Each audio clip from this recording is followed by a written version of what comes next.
नए दिन से अपने पूरे साथियों के साथ मैंने चुनाव प्रचार किया था और इस ऐतिहासिक जीत के लिए भारतीय जनता पार्टी के सभी पदाधिकारी शीर्ष नेतृत्व किस तरीके से निषाद पार्टी को जो कार्यकर्ता थे, जो चुनाव लड़ रहे हमारे प्रत्याशी थे, उनको तन मन धन से उनको उसी तरह से भारतीय जनता पार्टी के कैंडिडेट मानकर उनको प्रचार किया और जिता के लाया। आज मैं धन्यवाद देता हूं। और आज जो विधायक दल के नेता चुने गए माने हमारे योगी आदित्यनाथ, उनके जो सुशासन था, जो उन्होंने कार्य किया था 5 साल, उनको मैं समर्थन करता हूं। और मैं सारे विधायकों के साथ निषाद पार्टी, आज एनडीए के जो घटक दल के सभी सारे साथियों ने जो आज के दिन में चुने गए हैं, ये खुशी का विषय है। मैं माननीय योगी आदित्यनाथ को अपने विधायकों की तरफ से, निषाद पार्टी की तरफ से समर्थन करता हूँ। धन्यवाद। बहुत बहुत धन्यवाद आदरणीय डॉक्टर संजय निषाद जी। मेरा सभी मीडिया के बंधुओं से हाथ जोड़ करके आग्रह है कि एंकरिंग इस सभागार में ना करें। हमारे देश के यशस्वी गृह मंत्री जी और हमारे विधायक दल के नेताजी का अभी उद्बोधन होगा और कोई भी हमारे विधायकगण अभी इसमें अपनी बाइट नहीं देंगे। मेरा आग्रह है इसी कड़ी में अब मैं अभी विधायक दल के नवनिर्वाचित नेता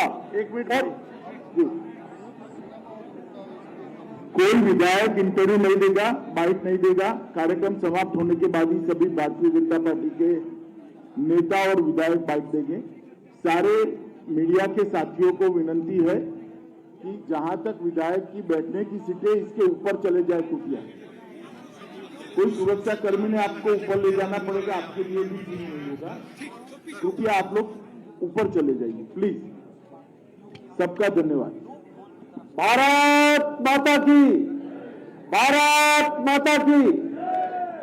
अब इसी कड़ी में आज इस विधायक दल की बैठक में जो नवनिर्वाचित हमारे विधायक दल के नेता चुने गए हैं, उत्तर प्रदेश के बहुत ही लोकप्रिय यशस्वी मुख्यमंत्री आदरणीय योगी आदित्यनाथ जी को मैं आग्रह करता हूं कि वो आए और अपना उद्बोधन प्रेषित करें। आदरणीय योगी आदित्यनाथ जी, जोरदार तालियों के साथ में एक बार स्वागत करेंगे।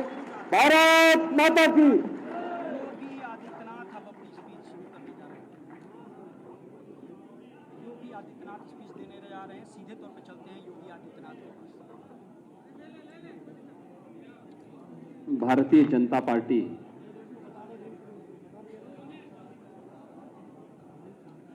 और सहयोगी दल अपना दल है निषाद राज पार्टी के इस विधायक दल की आज की इस बैठक में केंद्रीय पर्यवेक्षक के रूप में यहां पर उपस्थित देश के यशस्वी गृह और सहकारिता मंत्री माननीय श्री अमित शाह जी,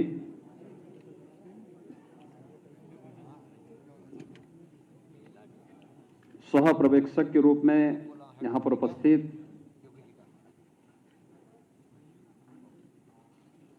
भारतीय जनता पार्टी के राष्ट्रीय उपाध्यक्ष सम्मान्य श्री रघुवर दास जी, उत्तर प्रदेश के चुनाव के प्रभारी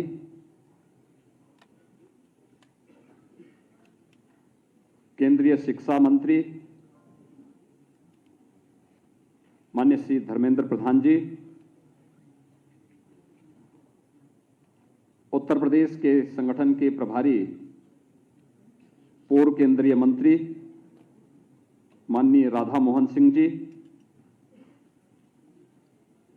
भारतीय जनता पार्टी के प्रदेश के अध्यक्ष माननीय श्री स्वतंत्र देव सिंह जी,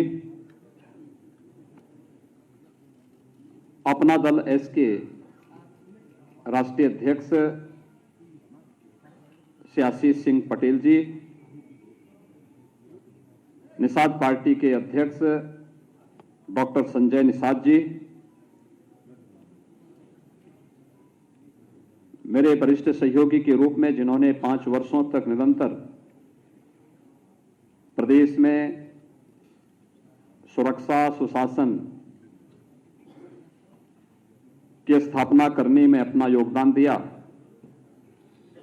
श्री केशव प्रसाद मौर्य जी, डॉक्टर दिनेश शर्मा जी,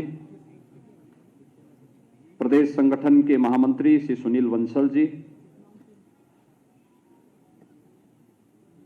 सभी सम्मानित नवनिर्वाचित विधायकगण,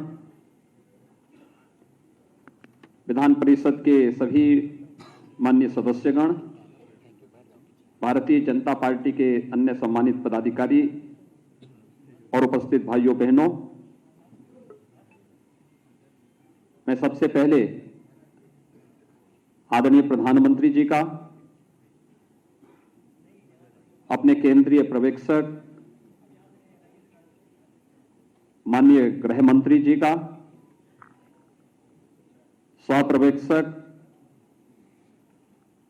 और पूरी पार्टी का हृदय से आभार व्यक्त करता हूं कि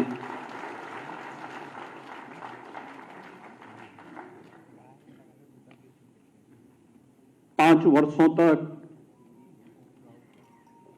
उत्तर प्रदेश जैसे राज्य में हम सबको सेवा का अवसर देने के बाद आदरणीय प्रधानमंत्री जी के नेतृत्व में प्रचंड बहुमत की इस सरकार की नई सरकार गठन के लिए मुझे विधायक दल के नेता के रूप में आज यहां पर चुना गया है। मैं आभारी हूं आप सबका।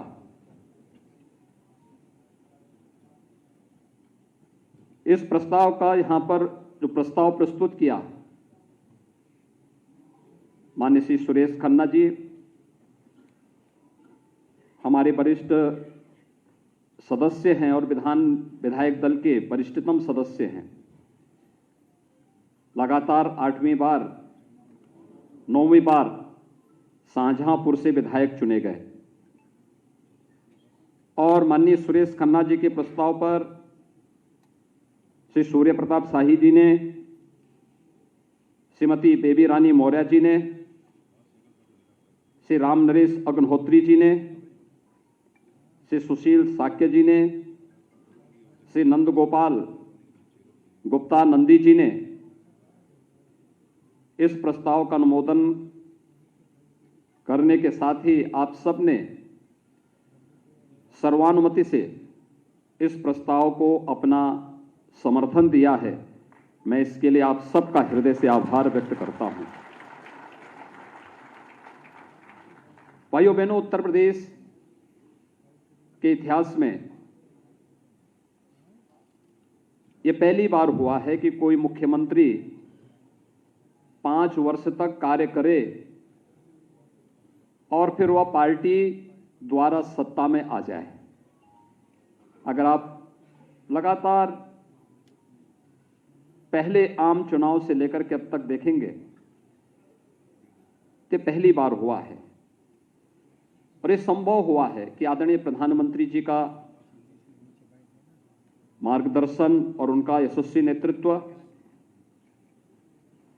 माननीय गृह मंत्री जी जब उत्तर प्रदेश के प्रभारी थे, उन्होंने उस समय संगठन की जो एक मजबूत नींव प्रदेश में रखी, राष्ट्रीय अध्यक्ष के रूप में उनके व्यापक दौरे और 2014 में केंद्र में आदरणीय प्रधानमंत्री जी के नेतृत्व में केंद्र सरकार के द्वारा सुशासन के लिए, गरीब कल्याण के लिए जो भी कार्यक्रम प्रारंभ हुए, 2017 में विधानसभा चुनाव के पहले लोक कल्याण संकल्प पत्र के माध्यम से एक एक योजना को उत्तर प्रदेश की जनता जनार्दन की सेवा के लिए समर्पित करने के जिस भाव के साथ यह अभियान प्रारंभ हुआ, सरकार और संगठन का बेहतर समन्वय, एक एक अभियान के साथ मिलकर के उत्तर प्रदेश की 25 करोड़ जनता जनार्दन की सेवा के लिए जो सुरक्षा का बेहतर माहौल, प्रदेश में गरीब कल्याणकारी योजनाओं को बिना भेदभाव के प्रत्येक तबके तक पहुंचाने का कार्य जिस प्रतिबद्धता के साथ हुआ है, जनता जनार्दन ने उसका सुपरिणाम 2022 के इस विधानसभा चुनाव में भी तमाम दुष्प्रचार के बावजूद भारतीय जनता पार्टी और सहयोगी दलों को प्रचंड बहुमत की सरकार के रूप में आज हम सबके सामने प्रस्तुत किया है। जो मुझ पर विश्वास किया है पार्टी ने 2017 में, तब तो मैं विधायक भी नहीं था, एक सामान्य सांसद था, मेरे पास कोई प्रशासनिक अनुभव नहीं था, मैं शासन के किसी भी दायित्व का तब तक निर्वहन नहीं किया था, लेकिन एक अभिभावक के रूप में आदरणीय प्रधानमंत्री जी ने, आदरणीय गृह मंत्री जी ने, उस समय राष्ट्रीय अध्यक्ष के रूप में एक एक शासन की सुशासन के बारे में कैसे हमें इस अभियान को आगे बढ़ाना है, उस अभियान को आगे बढ़ा करके पूरी प्रतिबद्धता के साथ उत्तर प्रदेश जैसे राज्य में सुरक्षा की कोई बात करे, कानून का राज हो इसकी बात करे, उत्तर प्रदेश के लोगों के लिए एक सपना था। लेकिन उस सपने को हकीकत में हम बदल पाए क्योंकि इन महापुरुषों का एक अभिभावकत्व जैसा संरक्षण हम सब के ऊपर था और उसको हम लोगों ने प्रभावी ढंग से प्रदेश में लागू करने में हमें सफलता प्राप्त हुई। उसके परिणाम भी आए। उत्तर प्रदेश जैसे राज्य में व्यापक निवेश हुए। उत्तर प्रदेश में रिफॉर्म की बात हो सकती है, उत्तर प्रदेश में विकास की बात हो सकती है, उत्तर प्रदेश जैसे राज्य में भी सुशासन की बात हो सकती है और उत्तर प्रदेश जैसी घनी आबादी का राज्य देश के अंदर मॉडल के रूप में प्रस्तुत हो सके, इसलिए संभव हुआ क्योंकि एक टीम वर्क पर संरक्षण था आदरणीय प्रधानमंत्री जी का, आदरणीय गृह मंत्री जी का, हमारे केंद्रीय नेताओं का और एक अभिभावक के रूप में समय समय पर जिस रूप में बिना भेदभाव के शासन की योजनाओं को प्रत्येक नागरिक तक पहुंचाने के इस अभियान को हम लोगों ने आगे बढ़ाया, वह हम तभी संभव हो पाया। अन्यथा हम तो अनगढ़ लोग थे, कोई भी जानकारी नहीं थी। एक सांसद के रूप में हर व्यक्ति जान सकता है, एक सांसद अपनी बात को रखता है, संसद में रख सकता है, लेकिन शासकीय कार्य कैसे संपादित होने हैं, प्रशासन की व्यवस्था का संचालन कैसे होना है, बिना भेदभाव के शासन की योजनाओं को जब हम एक सांसद के रूप में रहते तो अपने संसदीय क्षेत्र तक सीमित रहते हैं, लेकिन जब एक उत्तर प्रदेश जैसे राज्य के मुख्यमंत्री के रूप में हमें कार्य करना हो तो उस समय अपनी भूमिका का निर्वहन किस रूप में करना है, यह एक बड़ी जिम्मेदारी होती है और उस जिम्मेदारी का निर्वहन किस रूप में किया जाना चाहिए, यह एक एक बात को समय समय पर जिस प्रभावी ढंग से लागू करने में हमें मदद मिली, आज उसका परिणाम है कि उत्तर प्रदेश कई क्षेत्रों में 2017 के पहले जिस उत्तर प्रदेश को केंद्रीय योजनाओं को लागू करने में या स्वयं की कोई योजना तो होती नहीं थी, लेकिन केंद्रीय योजनाओं को भी लागू करने में जिसकी भूमिका सबसे पीछे होती थी, जिसके कारण केंद्रीय योजनाएं देश के अंदर कहीं ना कहीं उनके मार्ग में उत्तर प्रदेश एक बैरियर दिखाई देता था, आज उत्तर प्रदेश अग्रणी राज्य के रूप में है उन योजनाओं को लागू करने में और इसका परिणाम है कि पूरे देश के अंदर न केवल केंद्रीय योजनाएं सफलतापूर्वक आगे बढ़ रही हैं, बल्कि उत्तर प्रदेश की जनता जनार्दन को इसका लाभ भी प्राप्त होता हुआ दिखाई दिया। लोगों को पहली बार लगा कि गरीब का घर भी बन सकता है,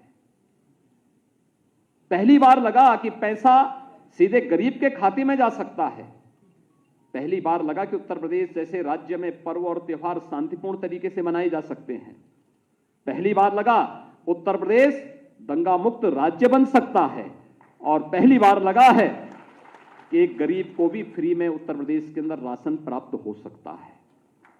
कोरोना कालखंड में 15 करोड़ लोगों को महीने में 2 बार राशन मिलना, केंद्र शासन की ओर से भी और राज्य शासन की ओर से भी एक सपना था, क्योंकि यहां पर तो खाद्यान्न घोटाला हुआ करते थे।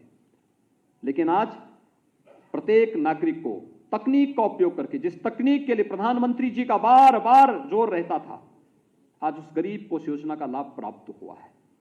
और हमने देखा है पूरे चुनाव में सचमुच जनता भले ही प्रतिक्रिया व्यक्त न करती हो, लेकिन वक्त आने पर उसका जवाब जरूर देती है। और इस चुनाव में भारतीय जनता पार्टी को तमाम दुष्प्रचार के बाद विपक्ष और जितने भी ऐसे लोग थे देश और दुनिया में जो भारत की सुरक्षा, भारत की संप्रभुता या फिर भारत के हित के संवर्धन में सदैव आड़े बनते हैं, वे सब किसी न किसी रूप में इस चुनाव को प्रभावित करने की दृष्टि से उत्तर प्रदेश में हस्तक्षेप करने की मुद्रा में थे।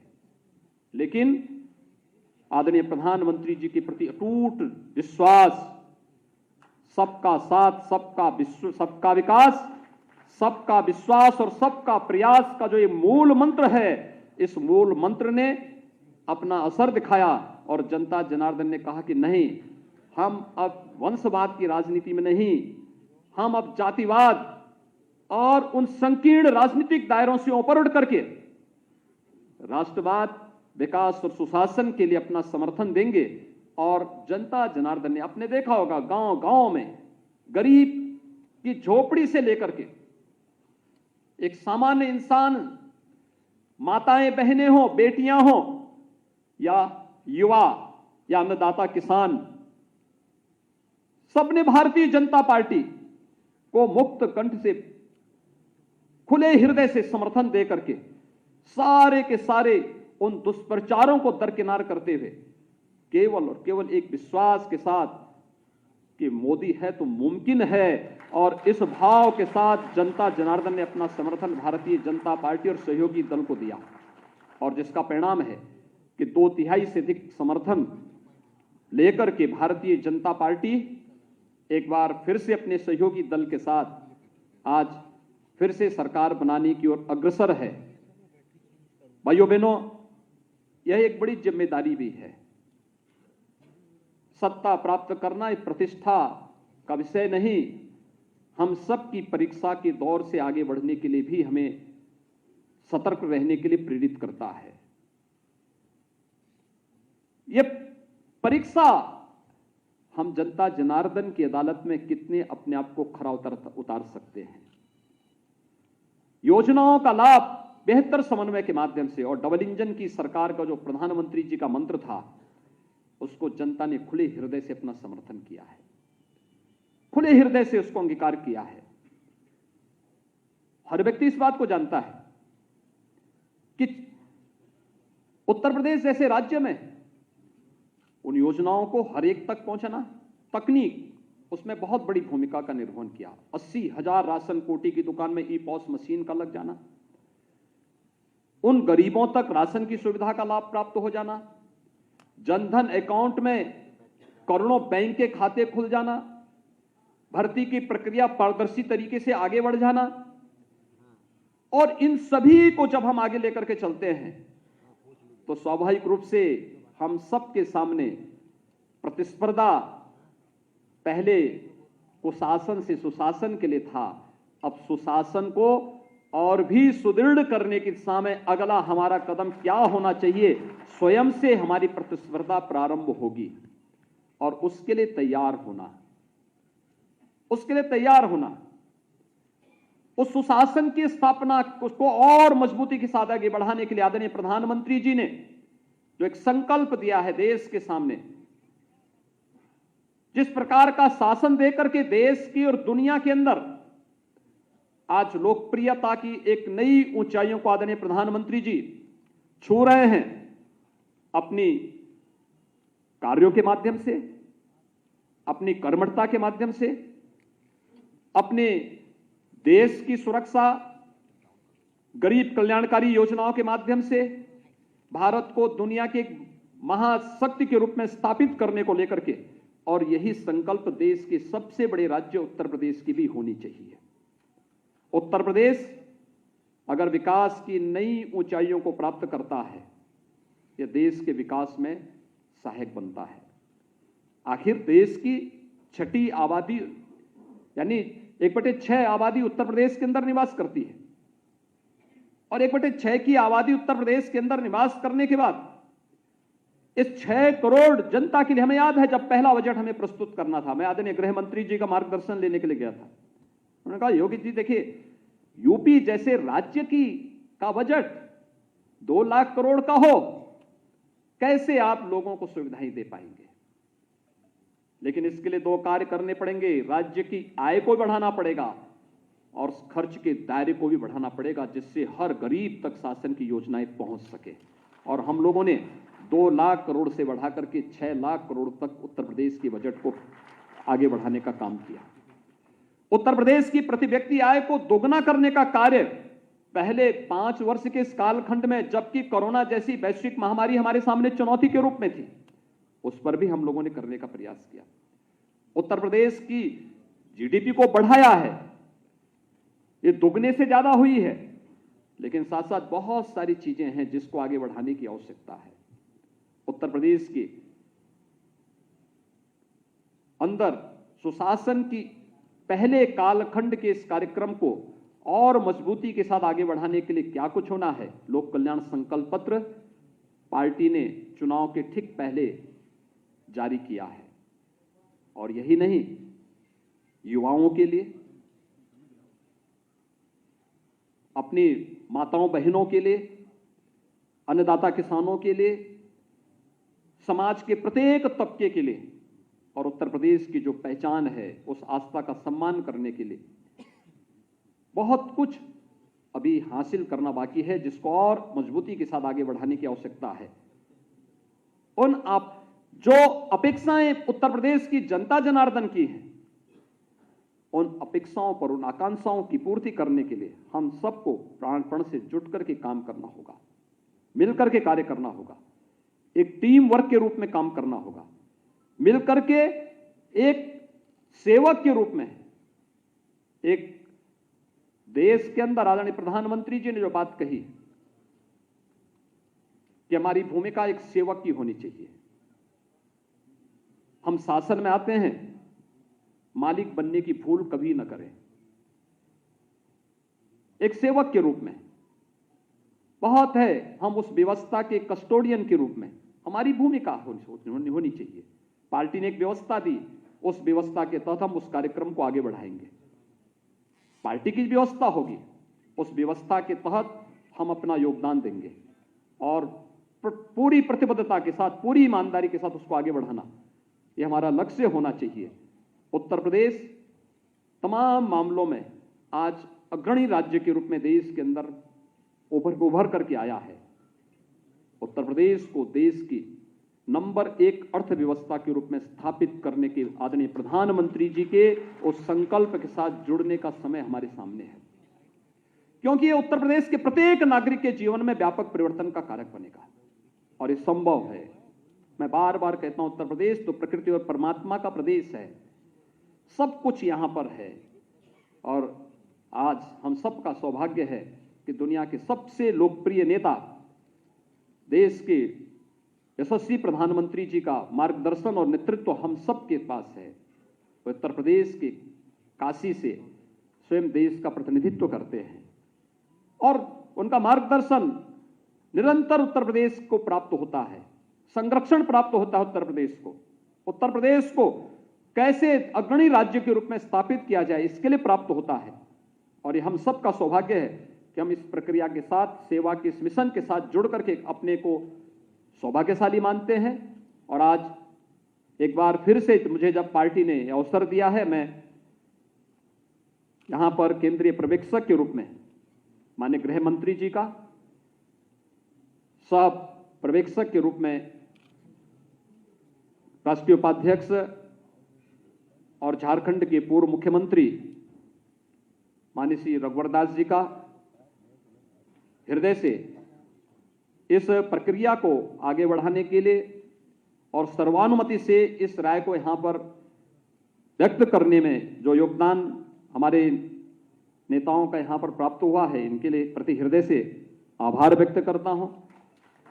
मैं पार्टी संगठन का चुनाव के दौरान चुनाव के प्रभारी के रूप में माननीय श्री धर्मेंद्र प्रधान जी, संगठन के प्रभारी के रूप में माननीय श्री राधा मोहन सिंह जी, प्रदेश अध्यक्ष के रूप में श्री स्वतंत्र देव सिंह जी, प्रदेश संगठन महामंत्री के रूप में प्रदेश के अंदर सभी कार्यकर्ताओं का संयोजन करके इस पूरी प्रक्रिया को एक टीम भाव के साथ आगे बढ़ाने में जो योगदान श्री सुनील बंसल जी ने और उनकी पूरी टीम ने दिया है, मैं इन सब का हृदय से अभिनंदन करता हूं। मेरे दोनों सहयोगी श्री केशव प्रसाद मौर्य जी, डॉक्टर दिनेश शर्मा जी, श्री सुरेश खन्ना जी और इस पूरी टीम ने, मेरे मंत्रिमंडल के जितने सहयोगी थे, जिन लोगों ने पूरी ईमानदारी के साथ, पूरी प्रतिबद्धता के साथ इस अभियान को आगे बढ़ाने में अपना योगदान दिया। संगठन के केंद्रीय मंत्रीगण थे, केंद्रीय पदाधिकारी थे, देश के अंदर प्रवासी कार्यकर्ता थे, विस्तारक थे, उन सब का भी मैं हृदय से इस अवसर पर आभार व्यक्त करता हूं। आज मुझे फिर से जिम्मेदारी पार्टी ने दी है और मैं इसको पूरी मजबूती, मैं इस बात का एक बार फिर से वचन देता हूं कि पार्टी ने जो मुझ पर विश्वास किया है, हम लोग कभी भी बिना डिगे, बिना झुके, बिना थके और बिना डिगे आदरणीय प्रधानमंत्री जी के विजन के अनुरूप उत्तर प्रदेश की 25 करोड़ जनता को जनार्दन मान करके उनकी सेवा के लिए पूरी ईमानदारी के साथ, पूरी तत्परता के साथ, पूरी प्रतिबद्धता के साथ हम जनता जनार्दन की सेवा के लिए अपने आप को समर्पित भाव के साथ कार्य करेंगे। और पूरा विधायक दल, भारतीय जनता पार्टी और सहयोगी दल, हमारा पूरा विधायक दल इस पूरे अभियान का साक्षी बने और इस अभियान के साथ एक टीम के रूप में काम करता हुआ दिखाई दे, उसके बेहतर परिणाम और भी अच्छे ढंग से आ सकते हैं। कोरोना कालखंड में चुनाव संपन्न हुआ है, एक बड़ी चुनौती थी और फ्री में वैक्सीनेशन के कार्यक्रम को जिस रूप में उत्तर प्रदेश ने प्राप्त किया है, हम इसके लिए आदरणीय प्रधानमंत्री जी के आभारी हैं। देश के अंदर 175 करोड़ वैक्सीन की डोजेस लगी हैं और उत्तर प्रदेश में अब तक लगभग 29 करोड़ 70 लाख वैक्सीन की डोजेज अब तक उत्तर प्रदेश के अंदर प्राप्त हुई हैं। थर्ड वेव पूरी तरह समाप्त हो चुका है, लेकिन हमें फिर भी सतर्क रहना होगा। कोरोना कालखंड में इस सदी की सबसे बड़ी महामारी के दौरान जो उत्साह आप सबके प्रति, पार्टी के इस पूरे अभियान के प्रति जनता जनार्दन ने व्यक्त किया है, मैं उत्तर प्रदेश की जनता जनार्दन का इसके प्रति हृदय से अभिनंदन करता हूं, हृदय से आभार व्यक्त करता हूं कि उन्होंने चुनाव प्रचार में और पूरी प्रक्रिया के साथ, पूरी मजबूती के साथ भाग लेकर के इस पूरे अभियान को आगे बढ़ाया है। अपने दोनों सहयोगी दल, अपना दल है और निषाद पार्टी, अपने इन दोनों नेताओं का, इनसे जुड़े हुए सभी पदाधिकारी और कार्यकर्ताओं का भी हृदय से मैं धन्यवाद करता हूं, जिन लोगों ने इस पूरी प्रक्रिया के साथ भारतीय जनता पार्टी के साथ कदम से कदम मिलाकर के चुनाव जिताने में अपना योगदान किया है। मैं एक बार फिर से भारतीय जनता पार्टी, विधायक दल और हमारे सहयोगी दल ने जो आज फिर से मुझे ये जिम्मेदारी दी है, मैं पूरी ईमानदारी के साथ, पूरी प्रतिबद्धता के साथ इस दायित्व के निर्वहन करने के लिए आपके साथ मिलकर के कार्य करने का पूरा प्रयास करूंगा। आपका एक बार फिर से मैं आदरणीय गृह मंत्री जी का, आज के इस केंद्रीय पर्यवेक्षक के रूप में माननीय गृह मंत्री जी, सह पर्यवेक्षक के रूप में माननीय श्री रघुवर दास जी का मैं हृदय से आभार व्यक्त करते हुए अपनी वाणी को यहीं पे विराम देता हूं। धन्यवाद। जय हिंद। बहुत बहुत धन्यवाद माननीय मुख्यमंत्री जी। अब मैं आमंत्रित करता हूं इस देश के यशस्वी गृह मंत्री और 2014 से लगातार उत्तर प्रदेश के चुनाव में बार बार कल्पनाओं से परे नतीजे लाने में जिनका महत्वपूर्ण योगदान और मार्गदर्शन हम सब लोगों को मिला है, एक कार्यकर्ताओं की एक बड़ी संग्रह और सशक्त भाजपा बनाने में जिनका महत्वपूर्ण योगदान उत्तर प्रदेश में हम सब कार्यकर्ताओं को जिनका आशीर्वाद मिला है, ऐसे इस देश के यशस्वी गृह मंत्री और भारतीय जनता पार्टी के पूर्व राष्ट्रीय अध्यक्ष आदरणीय अमित शाह जी को मैं आमंत्रित करता हूं कि वो आएं और हम सब का मार्गदर्शन कर रहे हैं आदरणीय अमित शाह जी।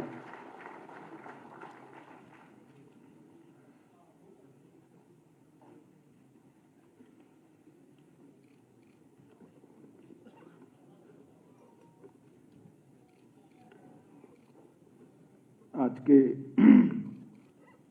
उत्तर प्रदेश भारतीय जनता पार्टी विधायक दल की बैठक में उपस्थित उत्तर प्रदेश विधायक दल के नवनिर्वाचित नेता श्रीमान योगी आदित्यनाथ जी, जिनके नेतृत्व में चुनाव लड़ा गया, संगठनात्मक नेतृत्व में, ऐसे हमारे भाई स्वतंत्र देव जी। इस चुनाव में भारतीय जनता पार्टी के राष्ट्रीय अध्यक्ष जी ने जिनको चुनाव जिताने की जिम्मेदारी दी थी, ऐसे देश की शिक्षा मंत्री भाई धर्मेंद्र प्रधान जी, मेरे साथ सहपर्यवेक्षक श्रीमान रघुवर दास जी, उत्तर प्रदेश के संगठन के प्रभारी राधा मोहन सिंह जी, उत्तर प्रदेश के दोनों पूर्व उप मुख्यमंत्री केशव प्रसाद जी, दिनेश मौर्य जी, दिनेश शर्मा जी, हमारे संगठन मंत्री सुनील बंसल जी, भाई सुरेश खन्ना जी,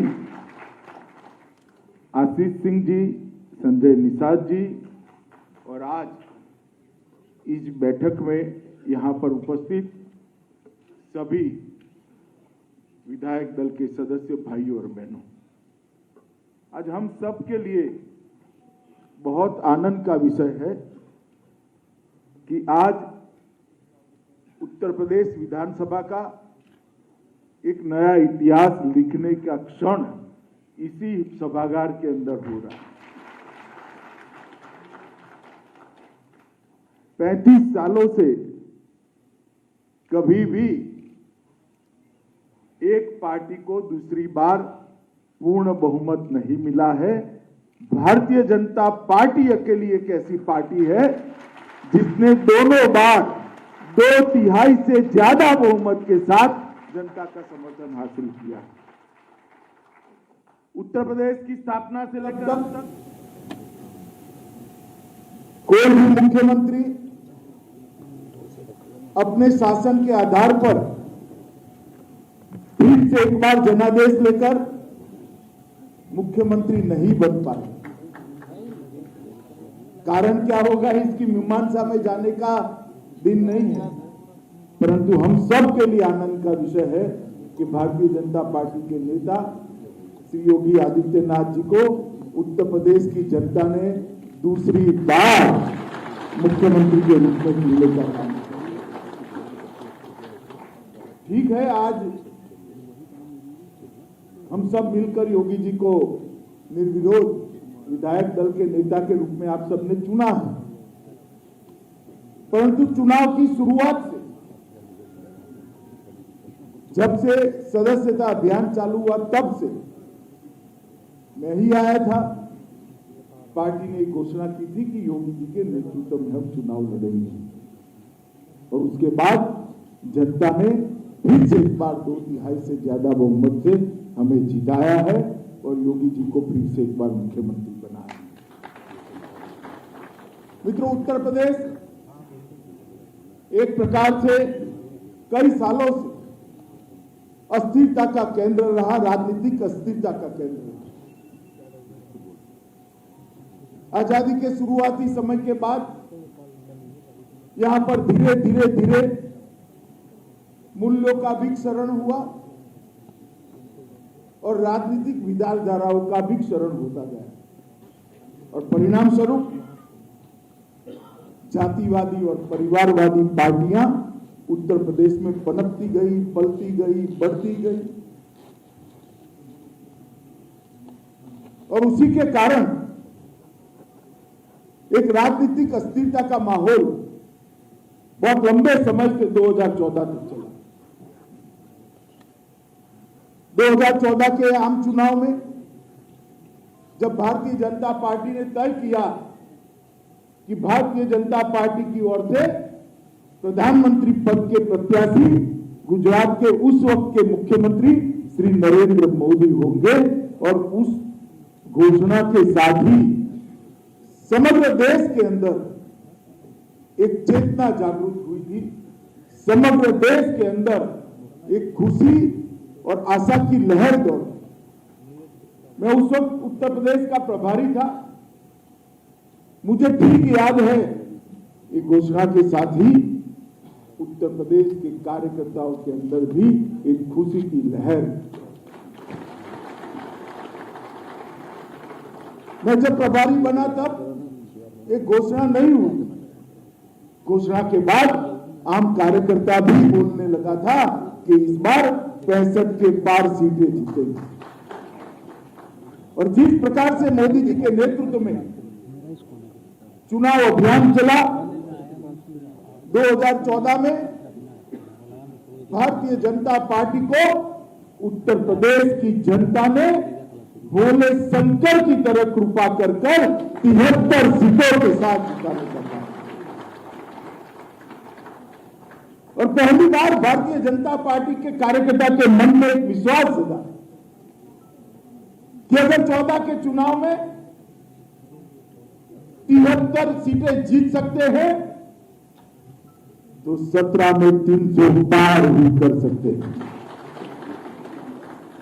और मोदी जी की सरकार 14 से 17 चली।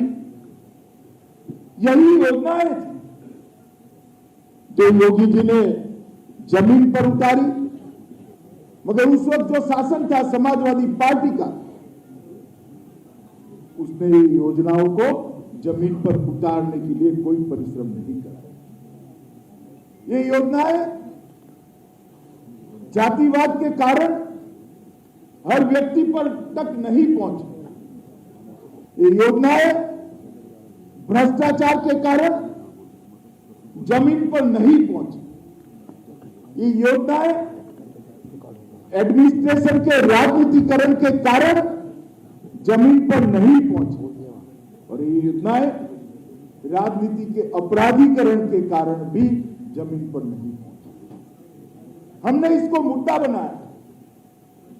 2017 के चुनाव में भारतीय जनता पार्टी का एक एक कार्यकर्ता उत्तर प्रदेश के एक एक मतदाता के घर में गया और उन्होंने कहा कि मोदी जी पर भरोसा करिए, भारतीय जनता पार्टी पर भरोसा करिए, हम उत्तर प्रदेश को देश का नंबर 1 सूबा बनाएंगे, पहले नंबर का प्रदेश। और मित्रों, परिणाम आया कि 2017 में भारतीय जनता पार्टी को 300 पार का मैंडेट उत्तर प्रदेश की जनता ने लिया। उत्तर प्रदेश में बहुत समय के बाद किसी पार्टी को 300 पार का मैंडेट मिला। और फिर पार्टी ने योगी जी को मुख्यमंत्री बनाया। ढेर सारी चुनौतियां थी। बिखरा हुआ अर्थतंत्र था, छिन्न विछिन्न प्रशासनिक ढांचा था। जैसे पहले मैंने कहा, पूरे प्रशासन का राजनीतिकरण हो चुका था और राजनीति का अपराधीकरण हो चुका था। कानून और व्यवस्था की स्थिति में कोई ठोस ठिकाना नहीं था। औद्योगिक निवेश के लिए जो सम्मेलन मुख्यमंत्री करते थे वो दिल्ली में करने पड़ते थे, क्योंकि उद्योगपति लखनऊ सम्मेलन में आने के लिए भी तैयार नहीं थे। इस प्रकार की राजनीतिक स्थिति थी। गरीबों को लोकतंत्र के अंदर श्रद्धा ही नहीं बची थी। उनको जातिवाद ने एक प्रकार से जातिवाद के नासूर ने इनकी आशाओं को खत्म कर दिया। परिवारवाद के नासूर ने इनकी लोकतंत्र के प्रति श्रद्धा को शत विशत कर दिया। और उस समय भारतीय जनता पार्टी ने शासन की बागडोर संभाली।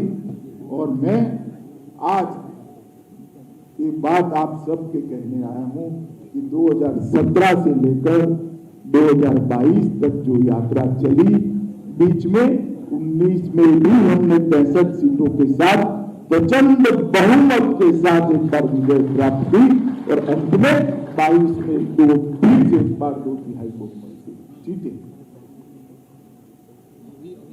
भारत की राजनीति का, भारत के लोकतांत्रिक चुनाव का जब भी इतिहास लिखा जाएगा तब पंडितों ने इस बात की मीमांसा, इस बात की समीक्षा जरूर करनी पड़ेगी कि क्या हुआ 2017 से 2022 के बीच में, क्या हुआ कि इतना प्रचंड जनादेश फिर से एक बार किया।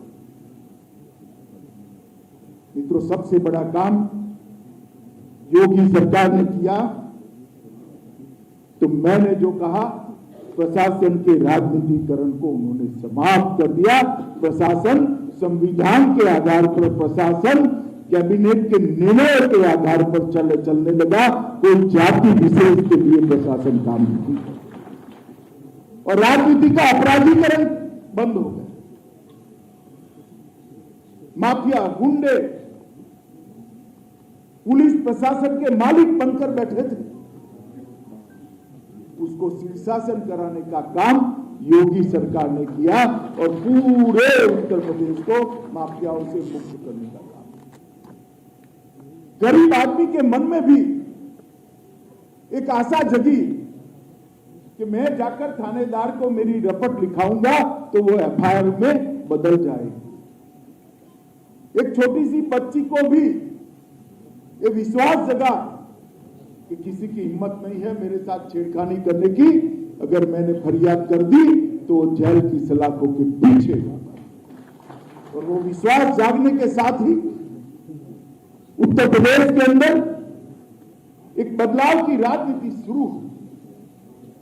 मोदी जी ने जो सूत्र दिया था, सबका साथ सबका विकास, वो सूत्र पर भारतीय जनता पार्टी की योगी सरकार चली और योगी आदित्यनाथ ने वो सूत्र को जमीन पर उतारने का काम किया।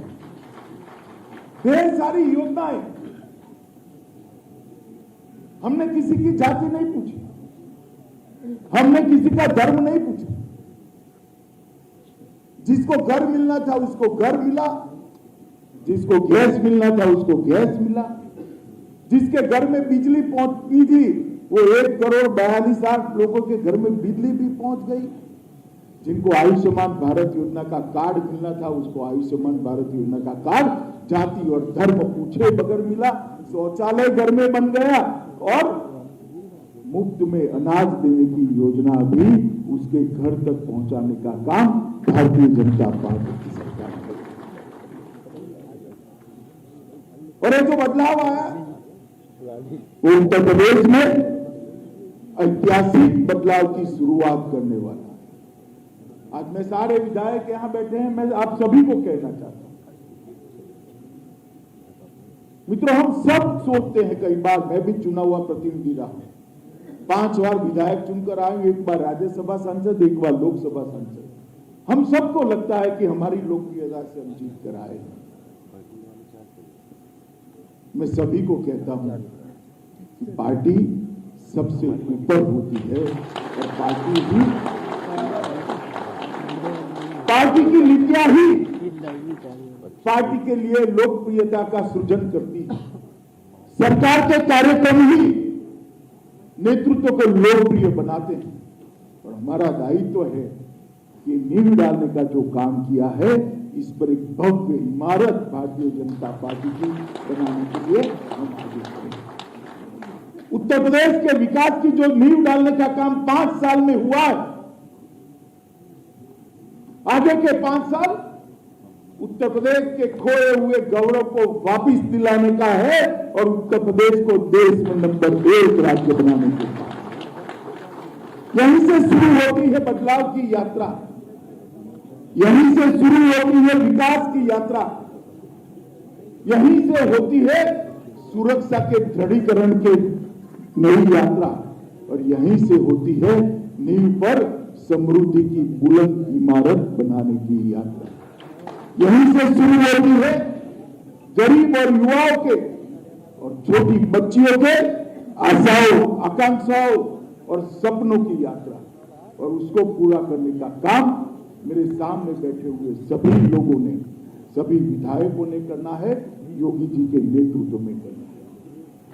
और हम सब आज विजय के आनंद के साथ साथ ये संकल्प भी लेकर जाएं कि जो कानून और व्यवस्था को दृढ़ता प्रदान करने का काम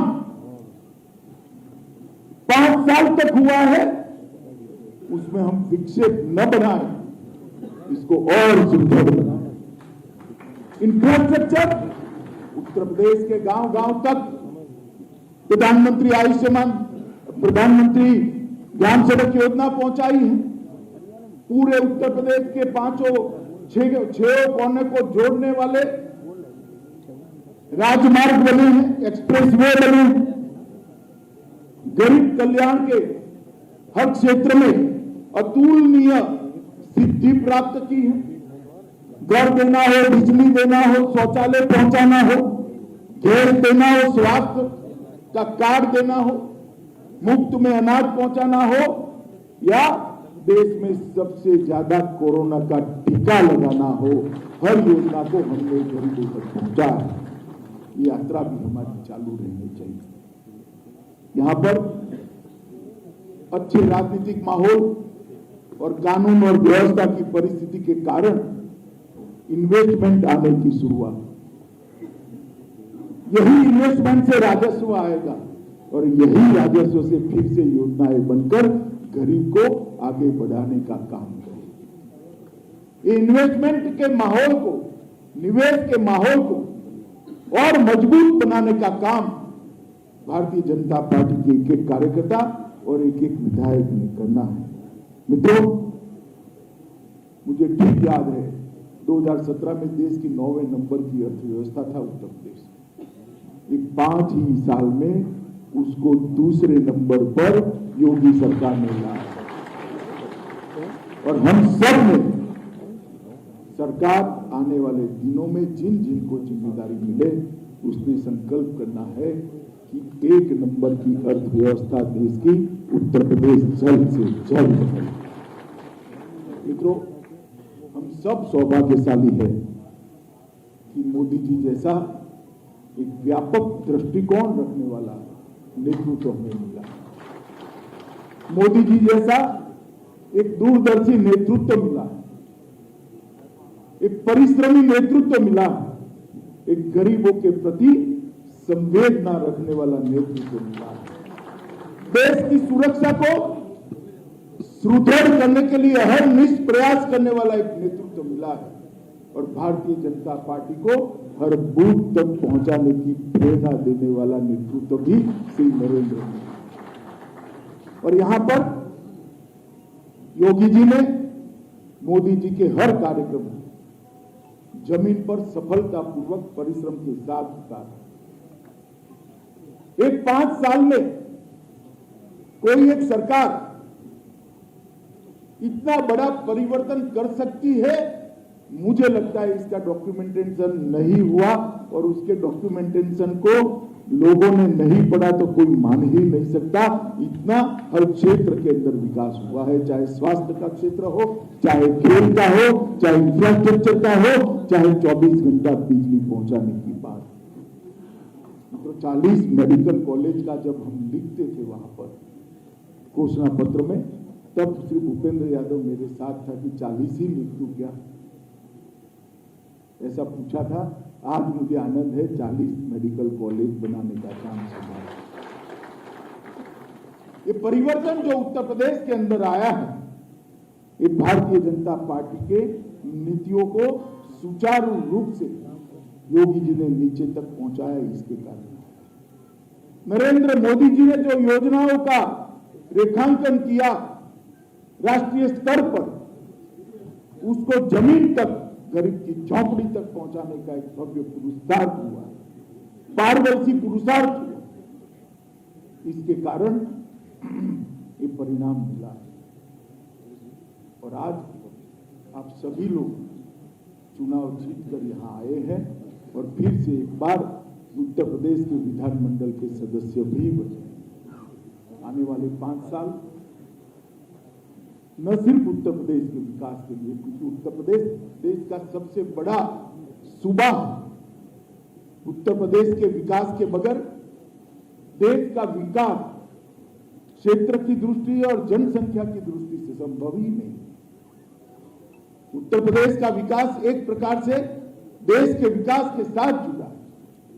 उत्तर प्रदेश में फिर से आप लोगों ने आज श्री योगी आदित्यनाथ जी को अपना नेता चुनकर कल उनका शपथ ग्रहण समारोह और एक और 5 साल उत्तर प्रदेश की सभा जनता का सेवा करने का मौका हम सभी को ईश्वर ने भी दिया है, जनता ने भी दिया है।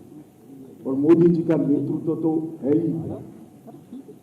ये दोनों के सुभग समन्वय का उपयोग कर हम उत्तर प्रदेश को विकास की दृष्टि से हर ऊंचाई पर ले जाने का प्रयास करें। परिवारवाद, जातिवाद और तुष्टीकरण, ये लोकतंत्र के इन 3 नासुरों को उत्तर प्रदेश के अंदर समाप्त करने का काम भारतीय जनता पार्टी के करोड़ों कार्यकर्ताओं ने किया है। ये यात्रा को भी हमने 2014, 17, 19 और 22 ये चारों चुनावों ने सिद्ध किया है उत्तर प्रदेश की जनता अब परिवारवाद, जातिवाद और तुष्टीकरण में नहीं मानती है, पॉलिटिक्स ऑफ परफॉर्मेंस में मानती है। और ये पॉलिटिक्स ऑफ परफॉर्मेंस, इसकी जो यात्रा शुरू हुई है ये हम जारी रखेंगे। मैं चुनाव के अभियान में जब से चुनाव अभियान शुरू हुआ तब से लगा, सदस्यता अभियान से जब चुनाव का प्रचार बंद हुआ काशी क्षेत्र में तब तक लगा। मैंने देखा है उत्तर प्रदेश के अभिनव कार्यकर्ता दिन रात अपने कुर्ते का कलर भी बदल जाए इतनी मिट्टी खाते हुए जन जन का संपर्क करने का काम, चाहे 31 दिसंबर हो, चाहे कोई त्योहार हो, कोई ऑकवर्ड समय पर भी मीटिंग के बुलाई गई मगर किसी ने कोई हंसते हंसते सभी लोग आए, सबने काम। और देश भर से भी कोई बड़े बड़े नेता, गुजरात के मंत्रियों को मैंने देखा है, मध्य प्रदेश के मंत्रियों को देखा है, केंद्रीय मंत्रियों को देखा है। धर्मेंद्र प्रधान जी ने कहा वहां जाकर एक बूथ वीक है, वहां जाकर बैठ जाए, तो बूथ का काम करते हुए मैंने राज्य सरकार के मंत्रियों को उत्तर प्रदेश के चुनाव। और मैं मानता हूं कि भारतीय जनता पार्टी की पूंजी है, हमारी कार्य संस्कृति हमारी पूंजी है, उसको आगे बढ़ाना। चुनाव का नेतृत्व संगठन ने जिन लोगों को सौंपा है उनकी कार्य योजना को नीचे पहुंचाना ही हमारा लक्ष्य होना है। और विनम्रता के साथ देश भर के कार्यकर्ताओं ने यहाँ पर परिश्रम किया है। उत्तर प्रदेश के लाखों करोड़ों कार्यकर्ता ने दिन रात एकत्रित कर जनसंपर्क का काम किया है। पहले 2 चरण में तो कोरोना का डर भी था, फिर भी कार्यकर्ता कभी मास्क लगा नहीं लगा, कोरोना होगा नहीं होगा, हुआ तो भी टेस्ट नहीं कराना है, चुनाव बाकी है, ये मोड और मिशन के साथ कार्यकर्ता लगा।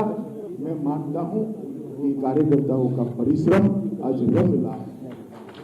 कार्यकर्ताओं के परिश्रम ने एक परिणाम दिया और परिणाम के लिए देश भर के और विशेषकर उत्तर प्रदेश के लक्षावधि कार्यकर्ता प्रणाम के अधिकारी हैं। मैं उन सभी को बहुत फिर से एक बार पूरे चुनाव अभियान में सबसे ज्यादा परिश्रम करने वाला कोई कार्यकर्ता का नाम देना है तो पूरा देश बेझिझक श्री नरेंद्र मोदी का नाम देगा। इतना परिश्रम मोदी जी ने पूरे चुनाव में, प्रधानमंत्री रहते हुए भी कभी भी कोई सभा बढ़ा दी, कोई सभा पक्वत समय पर रखी, कभी ना।